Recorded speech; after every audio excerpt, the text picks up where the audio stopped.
I want you to just imagine this for a second. You're on a plane. You're not a tourist. You're part of an elite security team. Your job is one of the most high-pressure jobs in the world, protecting a political leader in a pretty volatile region. Okay. You've filed your flight plan. You've gotten the thumbs up from every single agency that matters. You can almost see the coastline of the capital city coming up. You're getting your gear ready for landing. And then the pilot's voice comes on, and it's tight, nervous. He says, "We've been ordered to turn around. They won't let us land." It sounds like the opening scene of a political thriller, doesn't it? The kind of movie where everything just goes completely wrong in the first 10 minutes. Exactly. But for the people on board 2 specific flights this past Sunday, this wasn't a movie. This was reality, unfolding in the skies over Mogadishu. It really sets the stage. Welcome back to the Deep Dive. Today we are unpacking a stack of reports that, they read like fiction, but they have very, very real-world consequences. We're looking at a rapidly escalating crisis in Somalia. It involves the federal government, some very angry regional leaders, and a peace conference that might just be dead on arrival. And, usually when we talk about election drama, we're talking about ballot boxes or voter rolls, maybe campaign speeches. Right. Here, we are literally talking about whether the main players can even survive the trip to the meeting. That's a heavy way to put it, but looking at these sources, it really doesn't feel like an exaggeration. We're talking about leaders from Jubaland and Puntland accusing the federal government of everything from hostile acts to attempted murder. All because of what happened at an airport. It's a standoff that threatens to derail the entire electoral process in the country.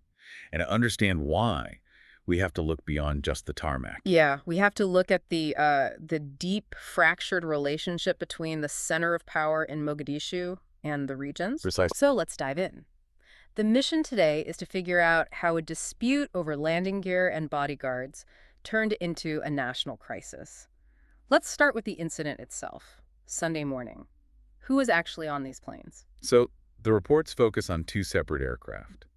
And these weren't carrying the presidents of Jubaland and Puntland themselves, not yet. These were the advanced teams. The people who go in first. Exactly. These are the presidential security guards, the logistics guys. Yeah. The people who secure the perimeter and make sure the hotel is safe before the big man shows up. Okay. They were flying into Ednad International Airport in Mogadishu to prep for the arrival of President Ahmed Madobi of Jubaland and President Said Deni of Puntland. Okay, so this is standard protocol for high-level talks. You send your people in first. And from what I'm reading, Jubaland says they did everything by the book. That is the absolute crux of their argument. Jubaland's administration released a very detailed statement, and they claim this wasn't some surprise visit. They said the flight had clearance from the Civil Aviation Authority, from the conference organizers, and from the federal security agencies. So they had the green light. The ticket was punched. They claim they had green lights all the way. They take off, they fly toward Mogadishu, and then midair, that light just turns red. They're told to go back to Kismayo. Now, I want to pause on one specific detail from that Jubaland statement because it genuinely terrified me when I read it. They mentioned the fuel situation. And that's the part that takes this from, a rude diplomatic snub to a life or death situation. Yeah, explain that, because if I'm driving a car and the road is closed, I just turn around. A plane is different. A plane is a totally different beast. Mm-hmm. You calculate your fuel based on the destination plus a reserve. And Kismayo isn't exactly next door to Mogadishu. Jubaland's accusation is that the order to turn back was given without anyone in the control tower even confirming if the aircraft had enough fuel to make the return trip safely. That is chilling. So you're in the air, maybe on approach, and the tower just says, go away, and you're looking at your gauges thinking, do we even have the juice to get home? It implies a total disregard for the safety of the people on board. And that is why the language from Jubaland is so incredibly harsh. They're not calling this a bureaucratic mix-up. They describe it as a hostile act. And hostile is a loaded word. But if we look at Puntland's reaction, they took it even further. President Deni didn't just call it hostile. He used legal language, criminal language. He really did. President Deni of Puntland, his security team, faced the exact same rejection. Yeah. And his response was just explosive. He called it a serious crime. But the phrase that really jumped out to me, and to basically every observer, was attempted murder. Attempted murder. I mean, in politics, people say a lot of things. Political suicide or character assassination. But attempted murder. That feels like we've crossed a very serious line. A massive line. When a regional president accuses the federal leadership of trying to physically kill his staff via air traffic control, You've moved so far beyond a procedural disagreement. He promised accountability for it. Yeah. It signals that the bridge of trust between these administrations isn't just cracked, it's been blown up. And it makes you wonder if they think the federal government is willing to kill them or at least, let them fall out of the sky. Why would they ever agree to meet in Mogadishu in the first place? That is the million-dollar question. And it brings us to the why. Why were they even flying there? Because the context makes this whole rejection even stranger. Right. This wasn't a vacation. They were going for a major conference. A huge high-stakes consultative conference. The goal was to discuss the roadmap for Somalia's elections. This is the main event. This is where they decide how the country is going to be run. And this brings up a group mentioned in the articles, the Somali Future Council. It sounds very optimistic. Slaps. A little more grounded than that, unfortunately. Think of the Somali Future Council as a kind of political superbloc. Right. It's an alliance. You have these powerful regional presidents, Madobe and Jubaland, and Puntland. And they realize they have more leverage if they team up. Strength in numbers. Yeah. Makes sense. Exactly. So they formed this council specifically to negotiate with the federal government as a united front. And just before this whole airport mess, they had released a statement saying they were entering the dialogue in good faith. In good faith. That phrase is doing a lot of heavy lifting right now. It's almost tragic. They were saying, okay, we have our differences, but we're coming to the table. We were ready to talk. And then literally as they were trying to get to the table gets flipped over. It feels like being invited to a wedding. You buy a gift, put on your suit, drive to the venue, and then the groom tackles you in the parking lot and tells you to leave. That is actually a pretty accurate analogy. The council views these airport blocks as completely contradictory to the spirit of any negotiation. Their point is, we agreed to talk, we agreed to come to Mogadishu, and your response is to ban our security teams. And looking at the source, this airport incident seems like it was just the final straw. The council listed a whole bunch of other grievances too, didn't they? No, the planes were just the spark. The fuel, no pun intended, was already there. The council mentions they are unhappy with controversial constitutional amendments. They're unhappy with public statements from the federal government that they feel are, well, aggressive. So the atmosphere was already tense. They were already thinking, is this government trying to grab power? Are they trying to change the rules of the game on us? Precisely. And then when the security teams are blocked, it confirms all their worst fears. It validates that skepticism. The council then stated they are now reassessing their participation. They said they're willing to engage in sincere talks, but the implication is pretty clear. They don't believe the current environment is sincere at all. Okay, let me play devil's advocate for a minute. Because so far, this story sounds like the federal government is just being, the villain. Like they woke up and decided to cause chaos for no reason. But there has to be a reason, right? Why would they block these planes? You have to look at the federal government's defense. And when you strip away all the emotion, it really comes down to a very specific, almost bureaucratic discrepancy. It's a numbers game. Okay, give me the math. What are we talking about here? According to federal sources, there was an agreement already in place. They claimed the deal was for each regional president to bring a maximum of 30 security personnel. 30. Okay. And that includes uniformed guards, plainclothes officers, the whole detail. 30. That sounds, well, it's not small, but for a VIP in a conflict zone, that's a pretty tight crew. It's a manageable number. But the accusation from the federal side is that Jubaland and Puntland weren't sticking to that number. They claim the regional administrations tried to send more than 100 personnel each. Whoa. Okay, hold on. 100. Per leader. So if you have 2 leaders coming in, that's 200 guys. That's not a security detail. That's a small company, a small battalion. Exactly. And this is where we have to connect it to the bigger picture of optics and sovereignty. We have to look at this from the perspective of the federal government in Mogadishu. Right. If I'm the president of Somalia and I'm trying to tell the world, hey, the capital is safe, we are in control, we are a functioning state, having regional leaders show up with hundreds of heavily armed soldiers, that kind of ruins the message, doesn't it? It completely undermines the message. It implies the capital is lawless.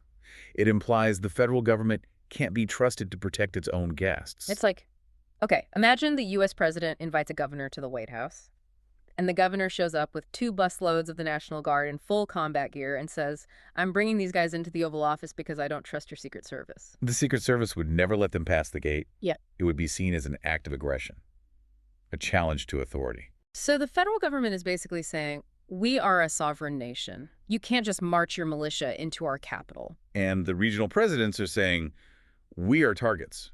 We have enemies. And frankly, we don't trust you to keep us alive. It's a complete deadlock. It's a tension between personal protection and national projection. That's a great way to put it. You have President Madobe and President Denine thinking about survival. I need my guys. I need people loyal to me. Yeah.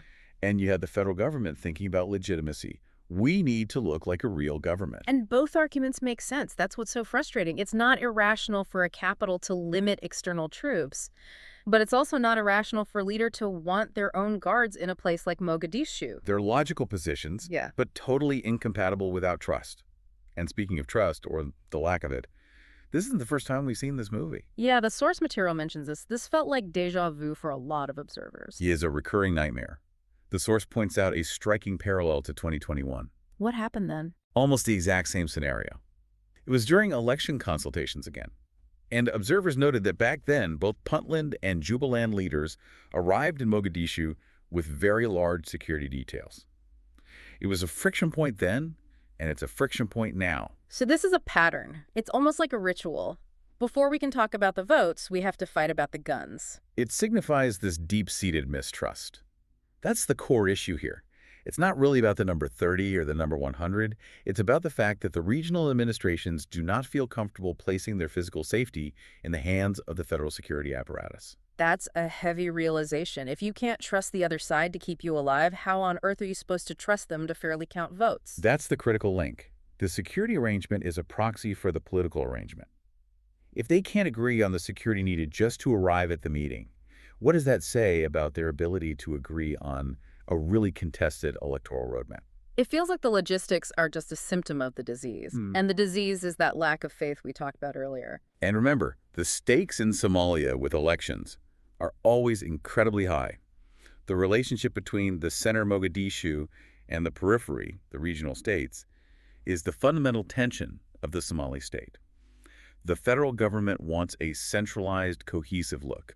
The states want autonomy and security. And when those two desires clash at an airport, you get planes turning around midair. And you get accusations of attempted murder. It raises the temperature of the room before anyone has even set foot inside it. So where does this leave the conference now? The Somali Future Council is reassessing. The federal government is standing firm on its troop limits. Is the meeting dead? The source uses the phrase rising uncertainty, which is a polite diplomatic way of saying nobody has any idea if this can be salvaged. The council said they're willing to engage, but they need to see a change in behavior first. But the federal government seems to be doubling down. They're not apologizing. They're saying rules are rules. You tried to break them. It's a stalemate. And in a fragile political environment, stalemates can be incredibly dangerous. They leave a vacuum. If the leaders aren't talking, tensions tend to rise on the ground. It's fascinating how the mechanics of the meeting, the how do we get there, have completely overtaken the what do we talk about. It happens more often than you'd think. Sometimes the shape of the table, or who enters the room first, or in this case, the size of the security detail, that becomes the negotiation itself. Right. It's like we can't talk about the elections until we talk about the bodyguards. And we can't talk about the bodyguards because we don't trust each other about the elections. It's a circle. A vicious cycle. And breaking it requires a level of compromise that, right now, neither side seems willing to offer. Let's go back to that Somali Future Council for a second. The fact that they formed this bloc, it suggests they were ready to present a united front. Do you think this incident actually strengthens their unity against the federal government? Almost certainly. Nothing unites a political bloc like a shared grievance. Before this, maybe Jubaland and Puntland had slight differences in strategy, but now they have a shared story. They turned our planes back, they disrespected us, they endangered us. It gives them a common rallying cry, a real us versus them narrative. Exactly. So, in a strange way, the federal government might have inadvertently solidified its own opposition. By drawing a hard line on security numbers to look strong, they've given the Somali Future Council a very tangible example of what they call hostile behavior. And I keep coming back to that fuel aspect. It's such a visceral detail. If Jubaland keeps hammering that point that the plane was sent back without a fuel check, that's going to be a talking point for a very long time. It creates an emotional resonance. They didn't care if we crashed. That is a powerful political narrative to take back to your people in Kismayo or Garoa. It paints the federal government not just as bureaucratic, but as malicious. Which makes those sincere talks the council mentioned seem very, very far away. Indeed. Sincerity requires vulnerability. You have to lower your guard to shake hands. And right now, everyone is putting their armor on. Or, trying to fly their armor into the airport at least. Chuckles. Right, trying and failing. So what does this all mean for someone listening? Why should a listener in London or New York or Nairobi care about a blocked runway in Mogadishu? Because Somalia is a pivot point. It's at critical juncture. Stable elections are the key to stability in the entire Horn of Africa. If this political process collapses, the instability doesn't just stay in that conference room. It spills out. It affects security, the economy, the fight against insurgencies like al-Shabaab. If the government is busy fighting itself, it can't fight the actual bad guys. That's it. A fractured government is a gift to extremists. This isn't just local politics. It's regional security on the line. And it just shows how fragile that security is. It can be disrupted by a dispute over a passenger manifest. It really reminds you that state building is messy and personal, and it often hangs on these very small details. We think of nations as these big, abstract machines. But they're run by people. People with egos, people with fears, people who remember that time you didn't let their plane land.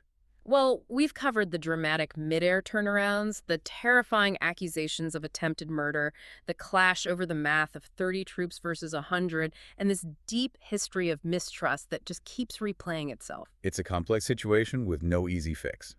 And the clock is ticking on these elections. So to recap the chessboard, you've got regional leaders from Jubaland and Puntland accusing the federal government of endangering their lives by blocking their security details. And the federal government saying, you try to bring a small army into our capital, and we have to protect our sovereignty. And as a result, the Somali Future Council is sitting back, reassessing, and the entire election conference hangs in the balance. It is a standoff in the truest sense of the word.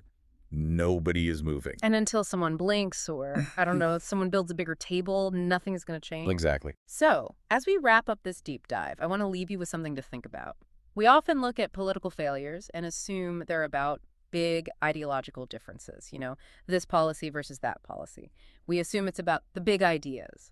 But often, as we've seen today, the failure happens much earlier. It's much more primal. Right. So here's the question to mull over. If a dispute over the number of bodyguards in a plane landing is enough to derail the start of a conversation, is the current framework for Somali electoral dialogue even resilient enough to handle the actual hard questions of governance?